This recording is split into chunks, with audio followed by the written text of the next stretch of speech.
God of unchangeable power and eternal light, look favorably on your whole church, that wonderful and sacred mystery. By the effectual working of your providence, carry out in tranquility the plan of salvation.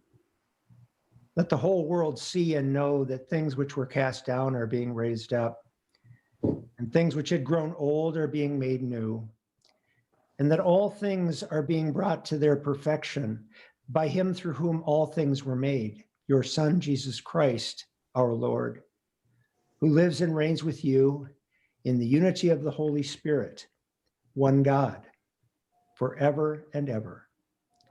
Amen. Amen. Amen.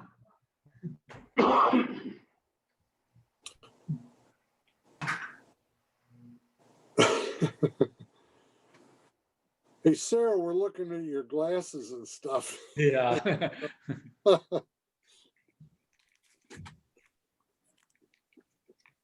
Are you ready for me to start? Yep. Michael? Am indeed. Okay.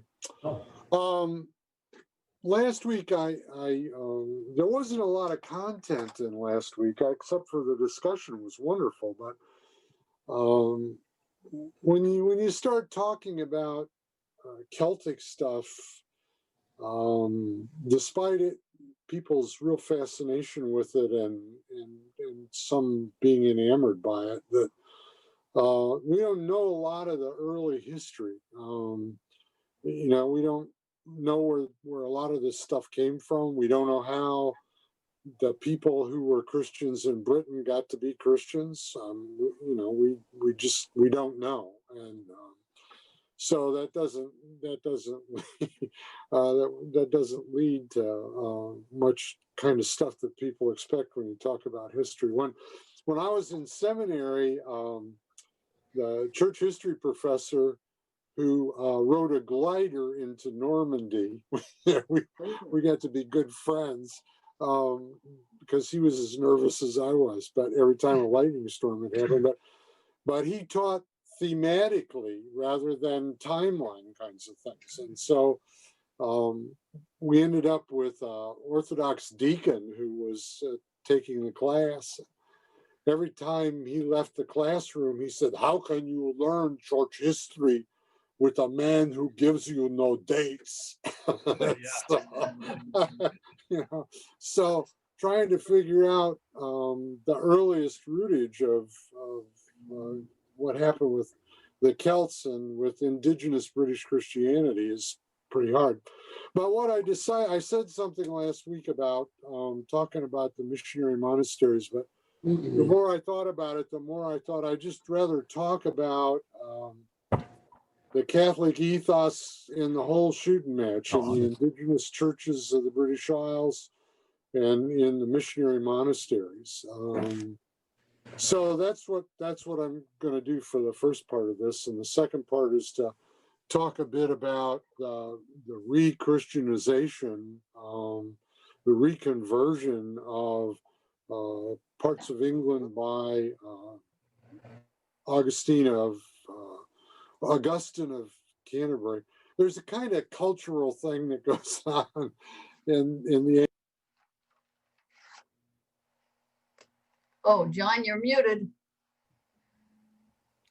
John, you're muted. John? Help. I'm going to see if I can unmute him. Okay.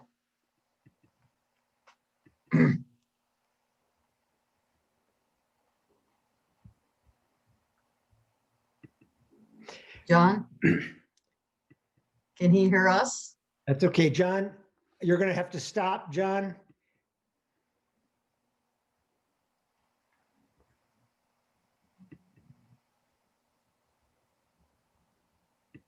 You're muted, John. Yeah, he knows now. I think he's trying it. Okay. My little thing's down in the corner. Wonder how it happened. There were some.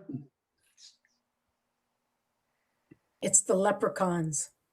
Yeah. John, you want to just phone back in? Yeah, he's going to call back in. Oh. Okay. Shall we all dance a jig? Just like on Yeah. Sunday, when technology works, it's wonderful, and when it doesn't, it's Well, I had a question, and he was probably getting ready to answer it too. The difference between is it Augustine of Hippo and Augustine of Canterbury, or is it the other way around? It's Augustine of Canterbury and Augustine of Hippo, Augustine, and Augustine of Canterbury, right? Augustine. Hold on one second. But they won't teach you that in seminary, he said last week. Yeah. Well, and I realize that they're just used. Okay, John's coming back now. Okay, good. I thought they would maybe be spelled differently. Can you hear me now? Yes. Now I can.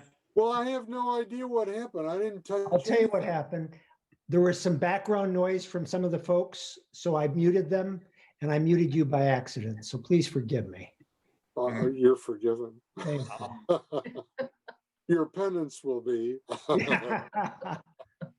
Okay, so the deal is, like the seminary professor that he taught thematically, and this Orthodox deacon was just fried that he didn't just keep talking about dates over and over again. But today there's actually a little more content. One of the things, there's a couple of things about the Celtic ethos especially in England and British Christianity and Anglicanism, if you want. Number one is that when I went to seminary, those many years ago, we often referred to a reality that we call the Celtic Church. In other words, we'd say the Celtic Church this and the Celtic Church did this and so on. Unfortunately, in the last couple of decades, historical scholars have come to the conclusion that there wasn't a structured reality that could be considered a church. In other words, there was not a Celtic church. There were Celtic Christians, but there wasn't a Celtic church. What there were geographical areas where Celtic people lived, and they brought aspects of their cultural identity, ethnic mindset, and spiritual practices from their pagan religious observances into the indigenous churches of the British Isles. And what they did was what some people laughingly call they baptized them. I mean, they took stuff that was part of their life before they became Christians, and they transformed and translated those things into Christianity. For instance, All Saints, Halloween. Halloween is an incredible Celtic festival because one of the things that was common among Celts was this awareness that there wasn't much of a boundary between the reality of nature and everyday life experience and the world of spirits and the holy. The thin places is the language that people pick up, but there wasn't much of a boundary. And so what they believed about, and I can't remember what exactly was the setting for their observance around the same time as All Saints, but they believed that the people who had gone before were right there. And they built bonfires and to attract their attention. And so Halloween is primarily a Celtic idea, and a lot of fun, really. The largest group of Celts for the longest period of time were the Picts, Picts. And they were kind of the way you identify who's Celtic and who's not is people who speak Celtic. And these folks, the Picts, had been there probably since the Stone Age, people believe. And they were in parts of Scotland and a little bit in Ireland, but mostly in Scotland, in different places. And also, I think there were some of them in Wales. The Celts were and still are a deeply spiritual and mystical people. I mean, you know, the little people is a very mystical kind of idea. It's a very spiritual idea. They believe, and as I said, they believe there wasn't much of a boundary between the reality of everyday life and the reality of nature and the world of spirits and the holy. So this mystical temperament and experience among Celtic people led to an attitude of gender equality. One of the things that's interesting about the Picts is that becoming the king, the lineage was matrilinear. It wasn't patrilinear. In other words, it was who your mother was that determined whether you could be the king or not. And so that there is a kind of gender awareness that there wasn't in a lot of other parts of the world. That you know, mom was important, and she was the one through whom, if you were going to be king, that lineage came. So, I now that I'm in my 70s, I have to be really careful about trying to figure out when something really happened, because it's hard to figure out. So I believe it was sometime 15, 20 years ago when Celtic spirituality became really popular. And it became not only popular in Christianity, but it became a secular phenomenon too. And I remember people publishing anthologies of Celtic wisdom and spiritual wisdom and all of that. So I was on retreat at the Trappist monastery that I went to, and the Trappists in the United States either originated in Germany or they originated in Ireland. And the monastery that I went to was folks that originated in Ireland. And so they had all kinds of Celtic spiritual literature. And so I picked up I borrowed out of their library a book that was one that I had read, and it was a popular anthology of Celtic stories and wisdom, except it was designed for secular consumption, so it said nothing about Christianity. It was Celtic wisdom without Christianity, which just, boy, that wasn't much of that around. And they had lots of amazing perceptions about creation, about the sacraments. One of the things that Celtic Christians believed, that the perfect way to die was having just received the Eucharist, because the presence of the risen Christ that they just received would personally lead them to the heavenly realms. You know, and that's the kind of deep awareness of stuff that may seem awfully removed from people, but yet it was who they were. It was who they are still today. That you know, there's this mysticism. There's this business about creation, and that there's just a thin space between the spiritual reality and the reality of nature and creation, and perceptions about the living and the dead being very close to one another. So that all is part of, I think, what came into the indigenous British Christianity in those places where there were Celtic people living. And a lot of the stuff turned out to be so good that it kind of grew, not just in those areas, but in the rest of the areas of indigenous British Christianity. Picked up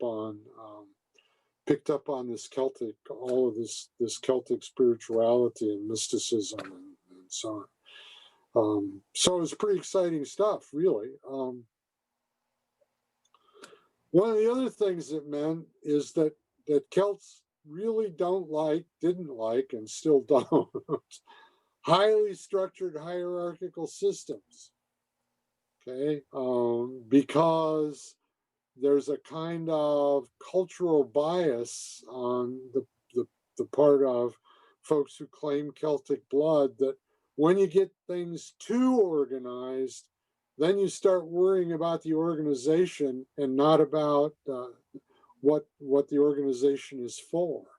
And so it seemed, that what they were concerned about in indigenous British Christianity, and especially in areas where Celtic people were part of those indigenous churches, was what we would call a mission of the church and the contact with the spiritual side of reality. They didn't care about miters and croziers and who's the fourth canon on the fifth stall. That stuff that's not Celtic stuff. So what happens is that they end up, the monasteries end up being a more for the Celts, they end up being a more congenial way of organizing things than this really, really, really legal, organized, imitating the Roman Empire kind of mindset. Because I don't know whether you realize it or not, but Western Christianity, in many ways, is really organized the same way the Roman Empire was organized. That was one of the things that happened with the accommodation between the church and the Roman Empire. So let's see. There's something else in here that I need to look for. I'll probably get to it, so I don't want to trump all over. One of the things about Celtic Christianity is that because of this dislike of this hierarchical, highly organized structure, that their understanding of what monasticism was all about was really much more like the Desert Fathers. They were not. The community was kind of decentralized. It was familial. It was democratic, and that's the way the monasteries operated. And so it turned out that the monastic, what they did was they had a different. They didn't follow the rule of Saint Benedict. They followed the rule of Saint Columbanus, which was in many ways more strict, but in some ways less organized. And so they didn't follow the St. Benedict. So what you ended up with was a monastery with an abbot and 6 bishops this as members of the community, and the abbot was in charge. And in many places in Britain, where this missionary enterprise was organized in a monastery, the abbot of the monastery had more power than any of the bishops, and really served the function that a bishop in the more organized Latin Church did. So these are folks that are really independent-minded. They're intuitive. They have a soul. They have a spiritual, mystical soul, and so they brought into indigenous Christianity those kinds of things, as opposed to the Latin Christianity, which was so highly organized and so. There was a flow. You had to have a flow chart to know who people were, because there were so many prelates of so many different kinds, and that simply wasn't the way it worked. In what we used to call the Celtic Church, but was really the indigenous British church that had adopted some Celtic customs because they thought they were important and made sense to them. So I'm going to stop right there. Anybody have any questions? Oh, yeah. Hey, Missy, did you get, was that enough? Can she hear me? I wonder. That was great. Thank you. That was wonderful. Was that okay? It was enough. For me, yeah. Oh, okay. Yes, All right. question. Yes. Pin a date on some of that. Where would you say that would be? Well, probably the 300s to the 500s. Okay. You know, the Senate of Whitby was in 664, so this would all have happened prior to that. It would have been the one of the story. I mean, the deal is that the Celts came in because somebody had to convert them. So these indigenous Christians, especially the ones that were in these monastic monasteries, had to go out and convert these Celtic people to be part of the church, to be part of the Christian church. Otherwise, they'd still be talking to druids and stuff. I mean, you know, there had to be conversion. John? And it's really interesting what they had in the British and indigenous Christianity is what the Roman Catholic Church developed as it went into deeper and deeperly foreign parts of the world, which is if there was a custom that could be baptized and used in a Christian way, then they didn't say, no, you can't do that. They let it happen. One of the things that I went to Mass a few times when I was in Vietnam, and and honest to God, it was as much about ancestor worship as it was about the death and resurrection of Jesus. But that's what the mainline religion had been in Vietnam for a long time, was the whole ancestor thing, and so they adopted that, and I think that that's something that we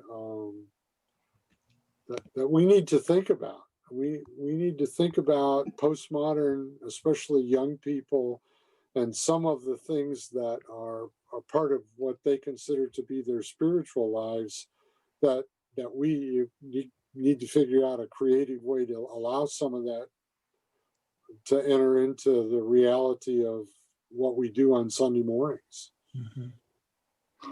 John, you have a couple of questions. Okay. I know Debbie wanted to know where the bishops elected or appointed in this Celtic monastic system. I don't know the answer to that. They probably were appointed, because mostly what they did was they weren't, as I said, they weren't the big deal. The abbot of the local monastery was the big deal. And so these bishops were there. Somebody probably appointed them because it was a missionary enterprise. So we thought, well, you know, old Cedric over here is a real go-getter, so let's make him the bishop to go to his native folks and tell them and preach the gospel to them. So. Got it. And Rob Entrican had a question about, can you give an example of how the rule of Columbinus was more strict than the rule of Benedict? No, I mean, I could if I had a copy of it in front of me. Yeah. There are copies of it available. It was more Desert Fatherish. It was more about individual prayer as opposed to doing all these offices together. Mm-hmm. It probably was more Solitary. Yeah, right. But it also, they probably fasted more, and they did more. I'm sure they did more penance.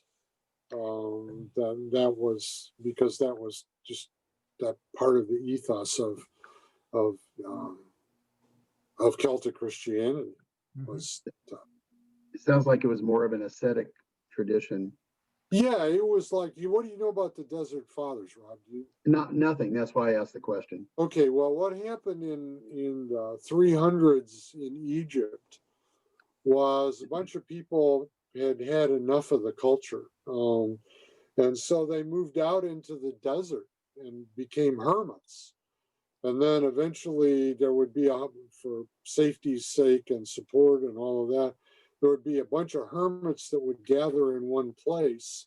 And there would, well, I mean, there would, and so there would be, there'd be an old man, there would be an abbot, there would be some wise old spiritual guide that would kind of be the leader of what went on, but it wasn't, there was no listed duties or anything like that. So that, yeah, it would look more like, if you get a chance, there probably in the parish library, there's some copies of sayings of the Desert Fathers or stuff like that, or you can look it up online about them, because it was really incredible. These folks went out in the middle of nowhere and lived, supported themselves weaving baskets and stuff like that. They would go back to the marketplace and sell the baskets, and then they'd come back, and people then started to come out to where they were. My favorite is Moses the Black, Moses the Ethiopian, who became a saint. He was a bandit and a hard liver and a murderer and all kinds of stuff. And we went out to rob some of the monks. He heard that one of the monks in particular had a lot of wealth of some kind, and so he and his band of brigands went out to rob him. And the guy converted him, and he became a monk. And he was black. He was an Ethiopian. So whenever he'd run into somebody that wanted to talk to him, he'd say, "Oh, who do you want to talk to?" And the guy would say, "Well, Moses, Father Moses." He said, "Oh, he doesn't know anything." He's a charlatan. He puts on a big act. He said, "You'd be better to go back to wherever the community was where they'd ask how to get to him." So they went back, and guys would go back, and they would arrive at the community. And so the brothers would say, well, did you meet him? Did you get a chance to talk to him? He said, no. He said, no, we ran into this solitary monk. I don't know where he was going, but he said that we shouldn't bother because he was a charlatan. And so we turned around and came back, and the guys would go, "What color skin did he have?" So you need to go back. He was just, and so it was quite a story. He was murdered by a group of brigands who thought he had money when he was an old man. And he said, well, it says in the scriptures, live by the sword, die by the sword. So, but anyway, it was that kind of a place. And Martin Latour went to see the Desert Fathers. There were a whole bunch of these people that were very formative in alternate kinds of monasticism. It wasn't just Benedict. And so they ended up with the rule of Columbanus, because he was, I don't know whether he was a Celt, but he certainly was, he was from that part of the world. So. Great. And I think that Desert Fathers' temperament, mystical temperament, probably served the Celtic mind in a way that Western monasticism was teaching a lot of theology and so on and so forth. did. So anyway. Okay, anybody else? Oh, goodness gracious. Time marches on. Okay, so when scholars study the aspects of Celtic cultural identity, ethnic mindset, and religious practices, what you need to do is go find an Irish godmother or an Irish grandmother and talk to her about her religious faith, and you'll learn a lot about about the Celtic mindset and mentality from that woman, who will tell you all about it. And she won't talk about it as Celtic, but you'll see that there's a definite identity and mindset and religious practices there. So anyway, when they studied what all of that Celtic stuff made its way into the indigenous British Christianity, these scholars they've identified a few practices that were purely Celtic practices to begin with, but became part of the religious life of the indigenous British churches. So I'd just like to talk about a few of them. And the ones that I want to talk about are things that will figure into what happens at the Synod of Whitby in 664. And so the first one is the date of Easter. One of the joys of having sharing our building and our life with our Greek Orthodox congregation is the way they figure out when Easter is, because Orthodox Easter and Western Easter coincide sometimes, but not always. It can be as much as a week apart or 5 days apart. 6 so, weeks. Huh? 6 weeks. 6 weeks apart. Okay. All right. Okay, so the Celtic dating, much like the way Orthodox Christianity dates Easter, was based on the Julian calendar, in which the vernal equinox takes place on the 25th of March. Well, the Latin Church based the time of the date of Easter on the vernal equinox being on the 21st of March.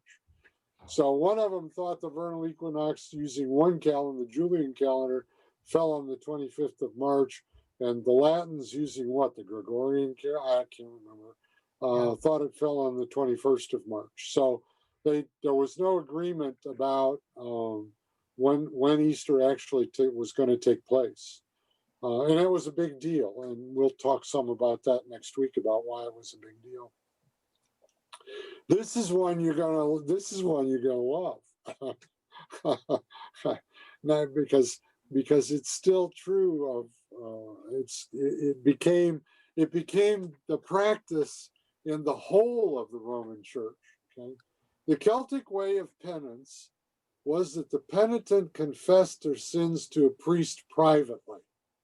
Okay, that wasn't the way the rest of the Latin Church did it. You had to do it publicly, okay?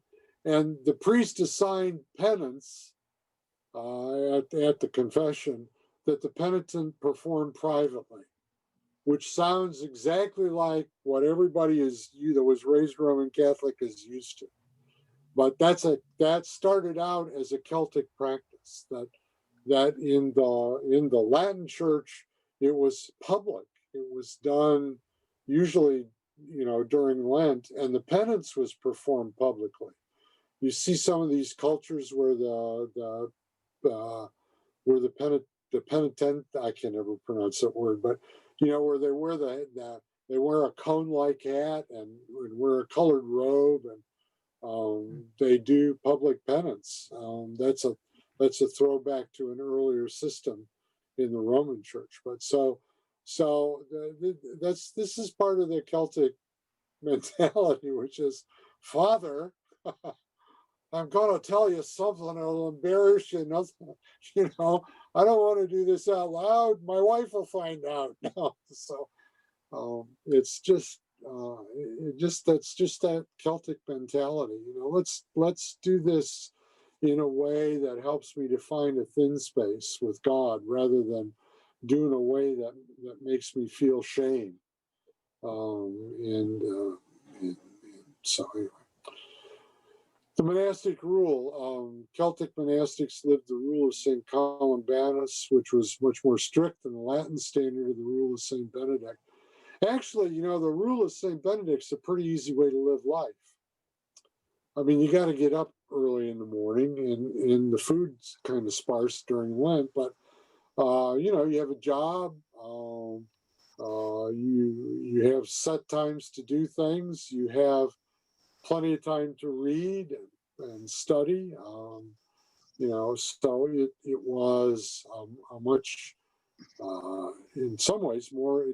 People don't believe that, but it was more relaxed than the way Celtic monasticism, which was really hard work, time consuming.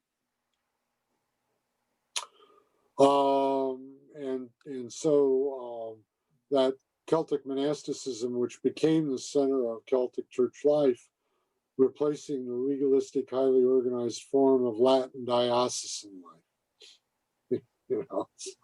It's trying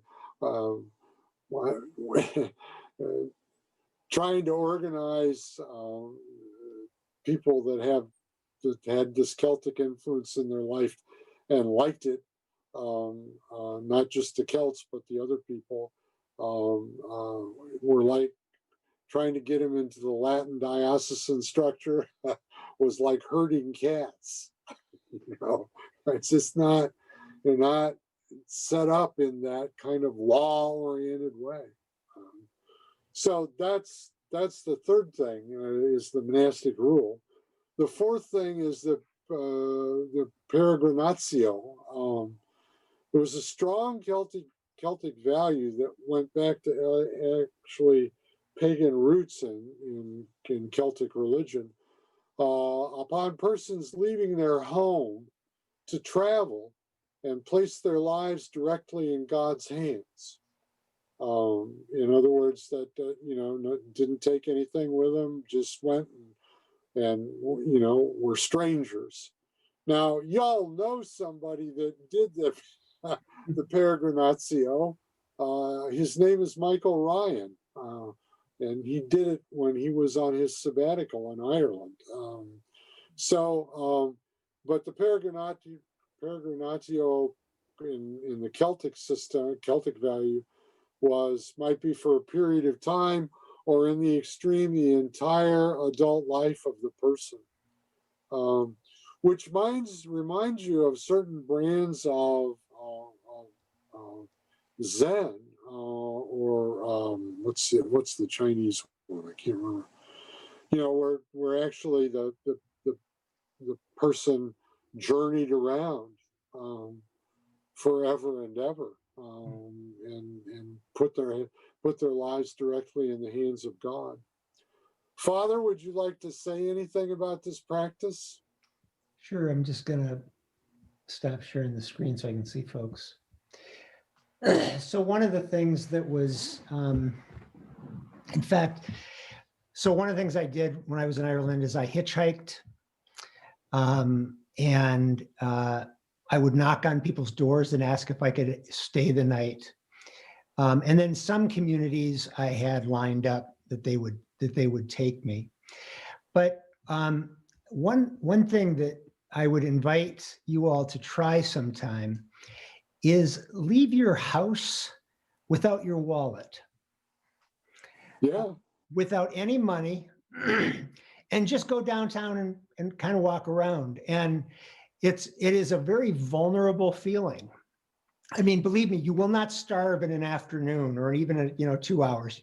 You will not. You might go a little hungry, but there's something really. There's a way that I found I related differently to people when I had to rely on them. Sounds like a Lenten retreat to me, Father. Yeah, no, it was. No, I mean, it sounds like a parish retreat during Lent. So just one story that I'll tell you is when you're 18 years old, like I used to be, and hitchhiked, people look at you like you're kind of an adventurer and you have promise. When you're 55 years old on the side of the road hitchhiking, there's not a good story that goes with this, okay? And this is like, something must have really gone very bad in this man's life for him to be out hitchhiking. So it was harder than when I was 18 or 20. But I'm outside this factory, this cement factory, and I'm hitchhiking and not getting any takers. And all of a sudden, a car pulls up with 3 young guys in it.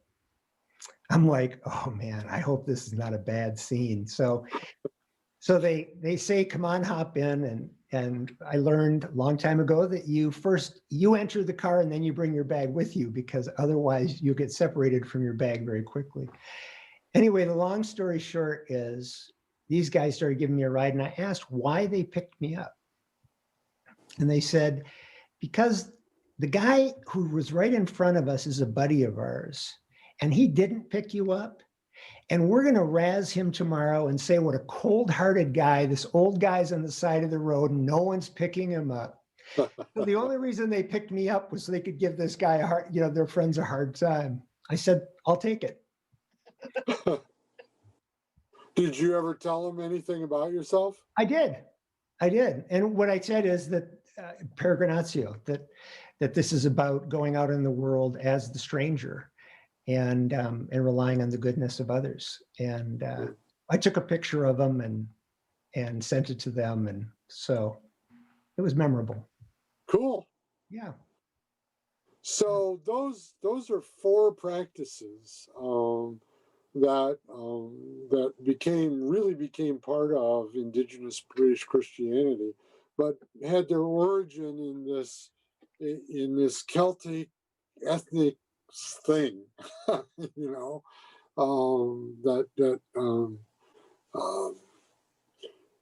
don't have as much Celtic blood as Michael does, but I have some, and that's where the talking to people who have died comes from. I mean, that's that part of me is that of course you can talk to them. What do you mean you can't talk to them? Well, they're dead. Well, so I mean, so what? Make the space thin. Talk to them. They may not talk back to you, but somehow or another they'll get communicated with. So anyway, I think that I think the deep down dark not dark reality, but the deep down depth of Celtic spirituality, I would recommend, if you can find any kind of a book that has that's about Christian spirit, it's about Christian spirituality that's Celtic, that you can read some of the stories and some of the beliefs that they have. I mean, they'll knock your socks off. It just, these people were really, really holy in some very special ways. They have an awareness that's, it becomes, I think it's become genetic after a while, it comes out of that whole Celtic ethos, and it makes its way through. And surprisingly enough, it's in Anglicanism. Mm-hmm. One of the things that we love is music in Anglicanism, and we like certain kinds of hymns. I mean, some of us like more modern stuff, but we like music, and we like drama, and we like, lots of people processing around and so on and so forth. There's a richness about Anglican liturgy that's very, very Celtic. I mean, the only people that outdo us are the Orthodox, but then they're Greeks and Russians, and they have some of this mentality. They have some of it themselves, but there's this I don't know what to call it. It's an ethos, it's and we get we get in the most trouble in Anglicanism when we're too rational. You know, well, let's have a debate about the meaning of marriage. Oh, and it's like, no, let's just let those people get married that want to get married. All right, for God's sakes, we don't you know, I don't want to sit there and listen for hours till you explain the doctrine of matrimony to me. Yes. One of my favorite stories about the monastery was that I would periodically get invited if they'd have a speaker of some sort come. And this young man was a lovely Roman Catholic priest, and he was a brand new PhD from a Roman Catholic institution about moral theology. And his talk was about the contraceptive personality. And I'm sitting across the room not from Robert. Robert's sitting on my side of the room, but from Theodore and Richard. There's the two. One of them was the prior, and the other one was the procurator. You know, these guys are really good friends, and so he goes on and on and on about if you hold yourself back with contraception, you hold yourself back from everything else in life. And all of a sudden, I see Ted making Cistercian sign language to me. And what he's basically saying is, this is a load of bullshit, you know. So I nod my head, you know. And so the next day, Robert says, did they teach you Trappist Cistercian sign language? And I said, well, yeah, kind of. He said, they taught you how to swear, didn't they? So I said, yes. But I mean, it's just like, wow, this is too much. You know, you've lost the human dimension. And what the Celts never did was lose the human dimension. Never, ever, ever. Still don't, you know. So that's exciting. Now, real quickly, because we're running out of time,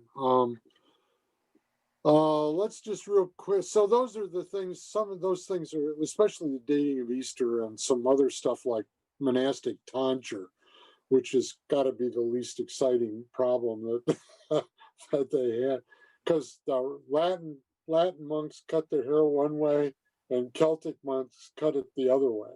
So they needed to figure out which was going to be the custom, because neither one of them wanted to change. But anyway, what I'd like to do is to just turn our attention briefly to the reconversion of the English to Christianity, led by Augustine of Canterbury, beginning in 596.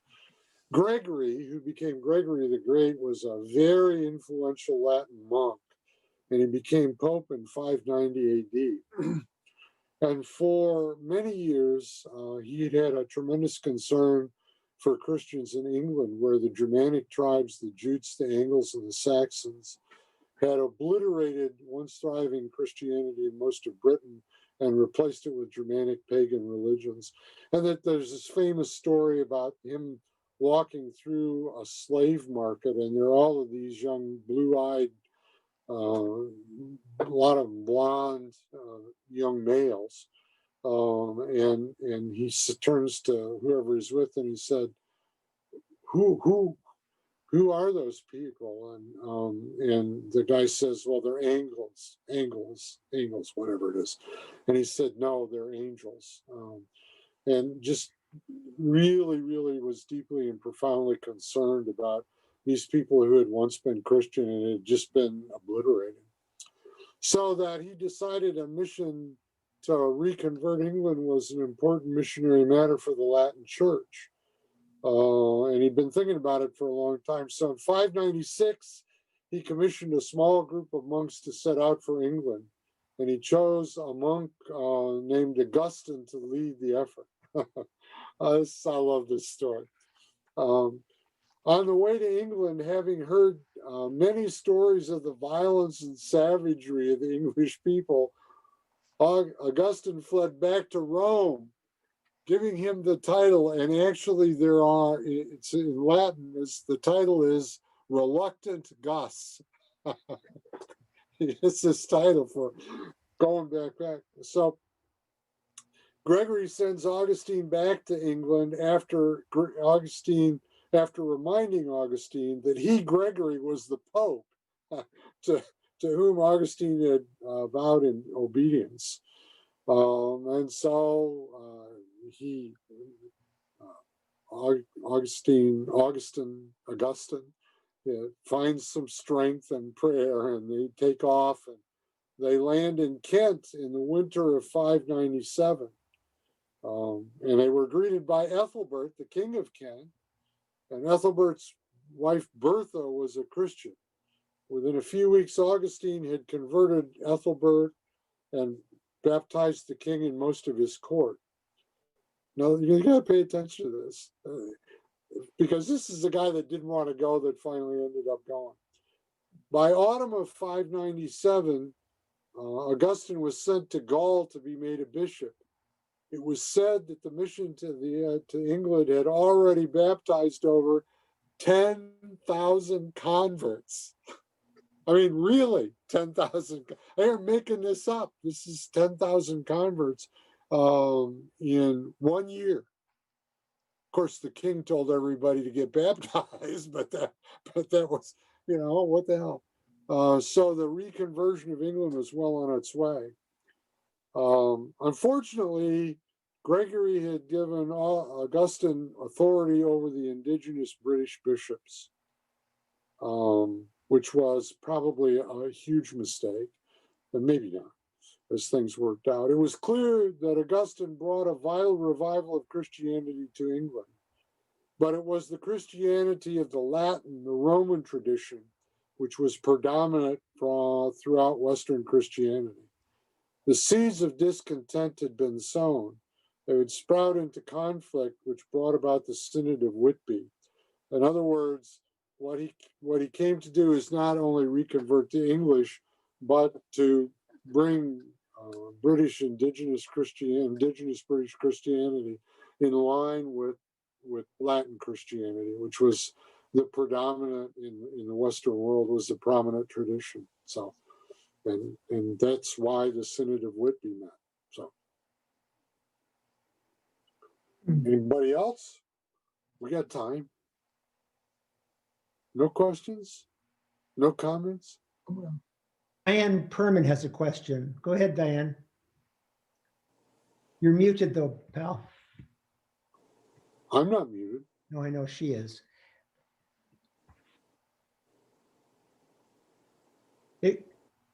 No. You have to go down to the little, there you go. Beautiful. So it sounded like in the 300s, the Celtic were more mystical. And then it sounds like now in the 600s, the Latin came through England and kind of subdued more the mystical. Right, and we'll... Kind of in the 10th century, or not the 10th century, but let's say the 900s, where you had the split between Western Christianity, Constantinople, Byzantine. So because when you were talking about the Celtic, I was thinking, boy, that's my idea more of the Eastern Orthodoxy, where but now I see that kind of got subdued by England. Now I'm gonna throw you, okay? Because a lot of scholars believe that because they don't know who came to England to convert people to Christianity.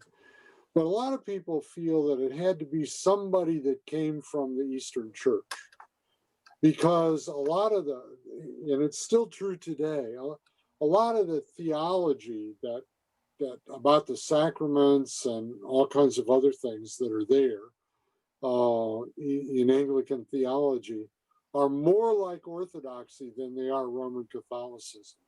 It's really kind of Anglicanism is sort of an interesting construct, because it's got this Western liturgy, thanks be to God.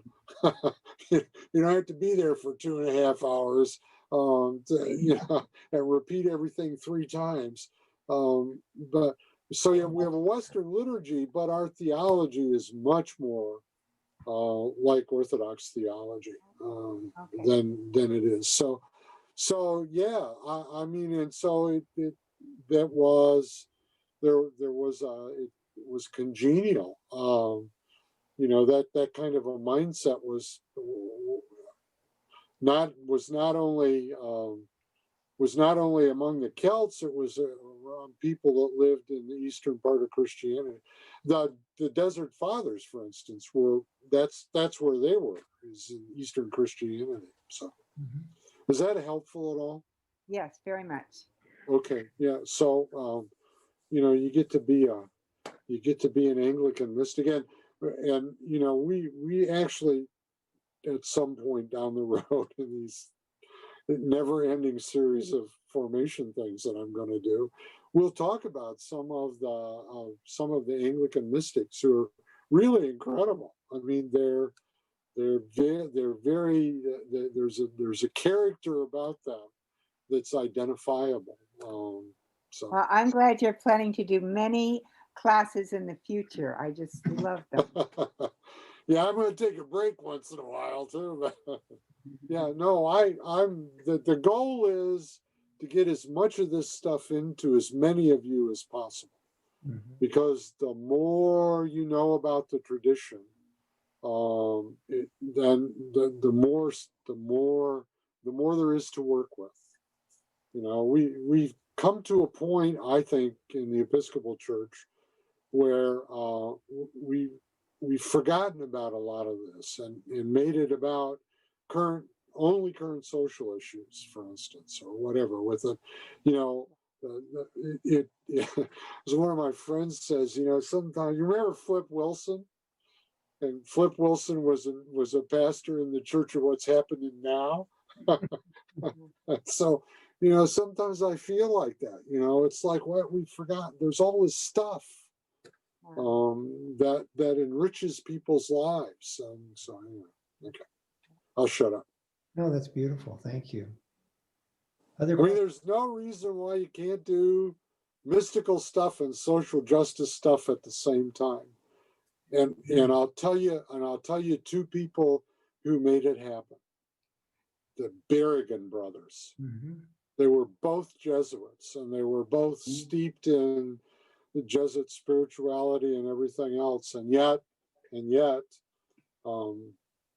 they were out of that able to bring a social consciousness that was amazing and powerful. So, yeah, thank you, Rob. I actually had a question for you, Michael. I'm just curious, when those three young guys picked you up outside the cement plant and you told them what you were doing, who you were and what you were doing, what did they think about it?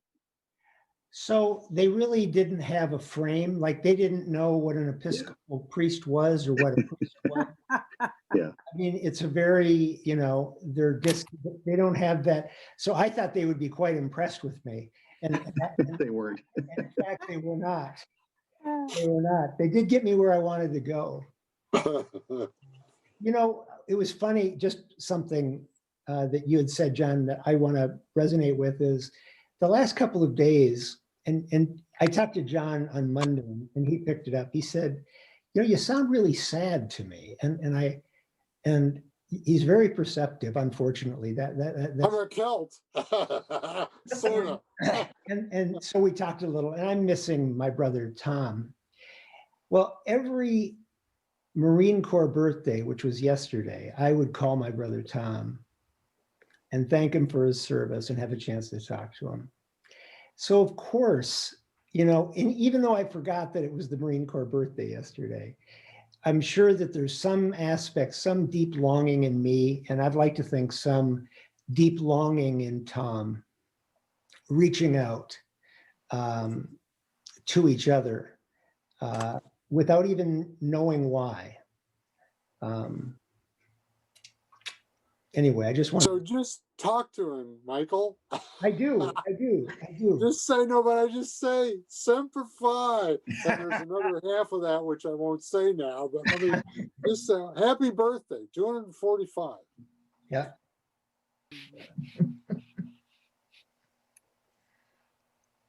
A lot of good memories. It's anybody, are there any more questions? Diane has a question. Okay, This is pretty much off the topic of what tonight's wonderful on mysticism and all. Is that all right? Or does anybody else want to talk? sure. Okay, here's my question. Ken and John, about 3 weeks ago at your sermon, you said, and I don't know my prayer book very well at all, but I thought that what was that we are children of God by baptism would be Yeah. one of the things. Okay, well, here's my thought. As the other day I was praying the Lord's Prayer, I was thinking about our Father who art in heaven. And then I thought, okay, when the disciples were praying, he said, no, this is how I want you to pray. I want you to say, instead of all about repetition, our Father. So that meant even before they were baptized, even before they knew about it at the end of Matthew, you know, go ye into all the world and Yeah. baptize. He was saying that they could call God their Father. And then the thief on the cross also, of course, wasn't baptized. And yet Jesus promised he'd be in heaven. Today thou shalt be with me in Paradise, you'll paradise. be with me in paradise. And, you know, people in the foxholes, as you would know, or people in death row that maybe at the last minute say, turn their lives over to God, and of course aren't being baptized. I guess instead of the prayer book, when it says being baptized is part of it. If somebody said to me, what is the family of God? I would say, we are all children of God through faith in Christ Jesus, which would be Galatians. But So I even don't more, think that's in there. even more than faith, that host that you receive and that blood that you receive in the Eucharist are actually the essence of Christ. So when you consume that, then the reality of Christ is in you, and so you're organically part of the body of Christ. Oh, One mystery, that's a mystery. There you that go. is beautiful. Mhm. So people are still part of the family of God, even if they aren't baptized, right? If they believe in Jesus. I would even go further have and to say that all of humanity, I think all of humanity. that God claims all of us.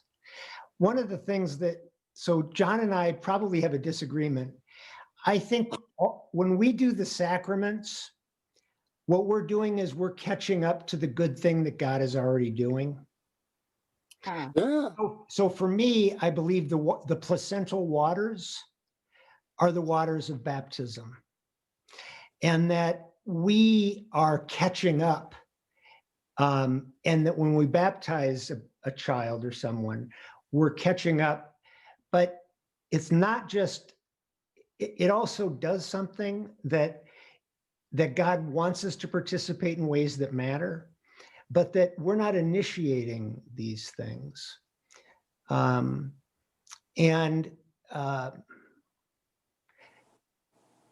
So, and the other thing I wanted to say is that baptism, while it is a sacrament, it's also the immersion in the love of Father, Son, and Holy Spirit. It is the experience of being absolutely immersed in that relationship, in ways that make us more human and ways that enable us to then turn around and extend that love to other people. That's So let me, I will, let me do my Celtic thing. Please.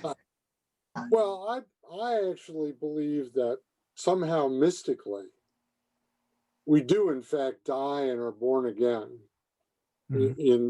While that sacramental process is going on, there is something happening deep in the depth of our souls that's changing us. Yeah. I mean, in other words, what I say about is this stuff really works. Mm-hmm. You know, I mean, that's my confidence, is it really works. So one of the things, and I don't want to disagree with that. One of the biggest surprises of my life, Susan and I were not going to church, or I don't think I was. I think you were going to church, Susan. When we got married, which is considered a sacrament in some churches, I felt that Susan and I had entered into some sort of deeper relationship with God. And it was the most confounding thing because it made no sense to me. I thought we're just going to kind of walk through this drill. I wasn't going to church at the time, but there was something profound that happened. And I think that speaks to what you're talking about, John. God will get you every time. Yeah. Yeah. A guy that I know was a Lutheran chaplain at Quezon and some of the battles around Quezon. And there's a book called Out of the Night by a guy named Bill Mahidi that's about the spiritual journey of Vietnam veterans. And he said there was some horrendous battle and, you know, lots of just the aftermath of the battle. And he said these guys would just look at me and I knew, I could see the questions all over. He said the only thing that I could do, and it worked every time with them, is go, the body of Christ. You know, that it got down where the pain and the terror and everything was, and fed that. One of the things I always say is that, you know, when you're in the middle of the cesspool of your life, you know, and you're down there and you're like Jonah and the whale, and you're in all of this crap that you created for yourself. It's like Thomas Merton says, you wake up one morning and discover you're your own mistake. So, you know, you're in this, and all of a sudden Jesus walks by and says, "Need some help?" All the stuff that you thought that he didn't know anything about, and there he is. You know? So Chris Wade has a question, and then Rob, I'll go to you. And Chris, if you can unmute yourself, because he asked about the symbols on the cross at St. John's and whether they have Celtic origin, and I can't remember precisely. No, they're the four Gospels. Oh, they're out of Joel, and you know, there's four. I mean, they're in Revelation, but they originate earlier in one of the prophetic books. Okay. There's an eagle and a cow and you know, but that's what they are. They're those symbols for the four Gospels. Got it. Rob, did you have a question? Actually, I just wanted to respond to Diane and her comment about, you know, who basically is saved and whether baptism is, you know, a prerequisite or not. That I was really privileged to be part of this search process because I got to know a lot of people at St. John's a lot better than I ever had before, and I learned a lot from many of them. And I don't see Clayton on the call tonight, but from Clayton I learned about a concept called Christian Universalism. And this is actually a very old philosophy that started, I guess, in the early 1800s or maybe even the late 1700s. Christian Universalism is a theology focused around the doctrine of universal reconciliation. And it says that all human beings will ultimately be saved and be restored to a right relationship with God. And, you know, I just thought it was a wonderful concept. The Unitarian Universalist Church grew out of that tradition, although Unitarians are not strictly Christian. But this doctrine has been around for a couple of hundred years. And I sometimes refer to it as the all dogs go to heaven theology. Have you, Rob, have you ever seen a Easter icon? It's called the Harrowing of Hell. And Jesus has got a hold of Adam and Eve, and he's pulling them up out of the pit, and Satan is chained up downstairs. But these broken doors are the doors to hell. Okay, and so the you know, it's like I remember listening to this old Orthodox priest talking to teenage kids, and somebody asked him, he said, "Father, is there a hell?" He said, "Yes, but there's no one there." He said, Yeah. "Because Jesus came and broke down the doors, so there's no one there." Now I think hell is a more, yeah, there it is. See the doors? Nice. Yeah. And then if you look down below, Satan is chained up. Oh, sorry. Anyway, Down here, he would be chained up. yeah. Yeah. Adam and Eve, sure enough. Yep. Yeah. You know, harrowing, I mean, it's plowing it. It's plowed under. So. Very good. Thank you, Rob. Thanks. So any other questions or thoughts? I was just going to make a comment on when you're talking about the connection between Celtic liturgy and Anglican liturgy. And it sounded like there's much more connection with all of the senses, the Celtic influence. Yeah, because everything, Music and color, and, yeah. Everything could be a thin place. Everything could be a place where you encounter an angel, you encounter God, you encounter your dead uncle, Cedric. Anything can be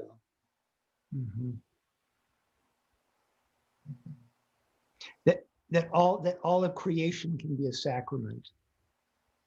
right.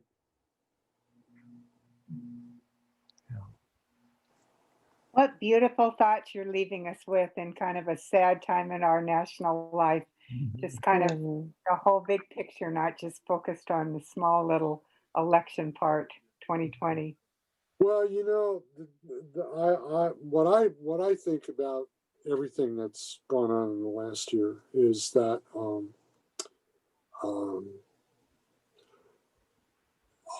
I think that we have had laid in front of us the reality of the culture we've been living in for 20 years. And that now that we see clearly what that's all about, then we now get to make choices about how we want it to be.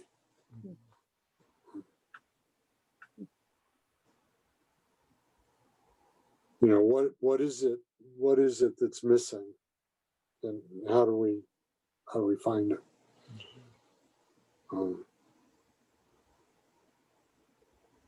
Anyway, that's enough. Enough sermon. So, Now, did we tell you about the test that you're required to take in order to go to heaven after this deal? There's going to be a test that we're going to give you, and John's going to decide whether or not who goes to heaven and who doesn't. that's not fair.